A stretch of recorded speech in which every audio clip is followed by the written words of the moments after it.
আসসালামু আলাইকুম ভিউয়ার্স, সবাই কেমন আছেন? আজ আমি আপনাদের সঙ্গে শেয়ার করব চিংড়ি শুটকি দিয়ে পুঁইশাক ভাজি। তো এই চিংড়ি শুটকি দিয়ে পুঁইশাক ভাজিটা খেতে কিন্তু খুব ভালোই লাগে আমার কাছে। তো আমি এটা চিংড়ি শুটকি থাকলে এভাবে পুঁইশাক আমি মাঝে মাঝে রান্না করি। তো চলুন বন্ধুরা, দেখে নেই আমি কিভাবে চিংড়ি শুটকি দিয়ে পুঁইশাক ভাজি করি। চলুন আপনাদের সঙ্গে শেয়ার করি। তো প্রথমে আমি কড়াইয়ে তেল বসিয়ে দিলাম, দিয়ে এখানে হাফ কাপের মতো পেঁয়াজ কুচি দিয়ে দিব।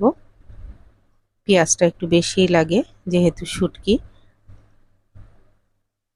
আর একটু কাঁচামরিচটাও বেশি দিব আমি। একটু ঝাল ঝাল হলে খেতে ভালো লাগে। আমি এখানে 10-12টা কাঁচামরিচের ফালি দিয়ে দিলাম, আর লবণ দিয়ে এখন একটু নেড়ে চেড়ে পেঁয়াজটা একটু নরম হলে এর মধ্যে আমি এখন 2 চা চামচ রসুন অ্যাড করব। রসুনটা একটু বেশি দিতে হবে যেহেতু শুটকি দিয়ে পুঁইশাকটা রান্না, আর যেহেতু শাকে একটু রসুনটা বেশিই যায়। আর দিয়ে দিলাম 1 চা চামচ হলুদ গুঁড়া, হাফ চা চামচের কম মরিচ গুঁড়া দিয়ে এখন মশলাটা আমি ভালো করে কষিয়ে নিব। একটু পানি দিয়ে আবার মশলাটা ভালো করে কষাবো। আর আমি এদিকে চিংড়ি শুটকিটা আমি একটা খোলায় হালকা তেলে ভিজিয়ে রেখে ভালো করে ধুয়ে পরিষ্কার করে নিয়েছি। দেখুন বন্ধুরা, এখন আমি এই শুটকিটা মশলা কষানো হয়ে গেলে তার মধ্যে আমি দিয়ে আবার চিংড়ি শুটকিটাও আবার ভালো করে কষিয়ে নেব। সুন্দর একটা ফ্লেভার এসছে বন্ধুরা। এখন আমি এর মধ্যে অ্যাড করব পুঁইশাকের ডাঁটাগুলা। পুঁইশাকের ডাঁটা দিয়ে আমি একটু ভালো করে কষিয়ে নিব। এতে একটু পানি অ্যাড করে ঢাকা দিয়ে কষাতে থাকবো, তাহলে পুঁইশাকের ডাঁটাটা একটু নরম হবে। কারণ ডাঁটাটা সিদ্ধ হতে একটু দেরি হয়, তাই এটা একটু সময় নিয়ে কষিয়ে নিব আমি।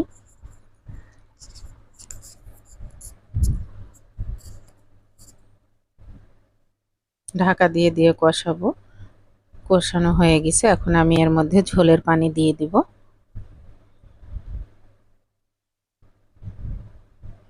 বেশ অনেকটাই সিদ্ধ হয়ে গেছে ডাঁটাগুলি।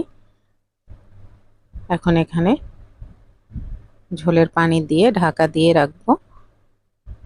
ঝোলটা ফুটে উঠলে এর মধ্যে এখন আমি পুঁইশাকগুলি দিয়ে দিব।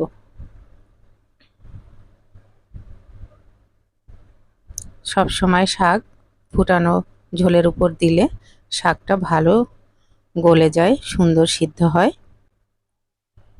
ঢাকা দিয়ে আমি রান্না করব, তারপরে একবার আমি একটু উল্টে পাল্টে দিব, দিয়ে আবার ঢাকা দিয়ে রান্না করব যতক্ষণ না এটা সিদ্ধ হচ্ছে এবং ঝোলটা শুকিয়ে যাচ্ছে। তো বন্ধুরা, আমার পুঁইশাক ভাজি অলমোস্ট ডান। এখন আমি এটাকে সার্ভ করে ফেলবো। দেখুন বন্ধুরা, দেখতেও কত সুন্দর হয়েছে এবং খেতেও কিন্তু অনেক মজা হয়েছে বন্ধুরা। এটা সাদা ভাত দিয়ে সঙ্গে লেবু নিয়ে খাবেন, অনেক মজা, অনেক টেস্টি। আমার তো ভীষণ পছন্দের। তো এরকম রেসিপি যদি আপনাদের পছন্দ হয় অবশ্যই লাইক কমেন্ট শেয়ার করবেন। ফেসবুকে দেখলে ফলো দিয়ে দিবেন এবং ইউটিউবে সাবস্ক্রাইব করে আমার পাশে থাকবেন বন্ধুরা। আপনারাও এভাবে ট্রাই করে দেখতে পারেন। শুটকি মাছ মানুষের ঘরে মাঝে মধ্যে থাকেই, এরকম থেকে যায়। তো এভাবে রান্না করে খেয়ে দেখবেন, অবশ্যই আপনাদের পছন্দ হবে। আজকের মতো এখানেই।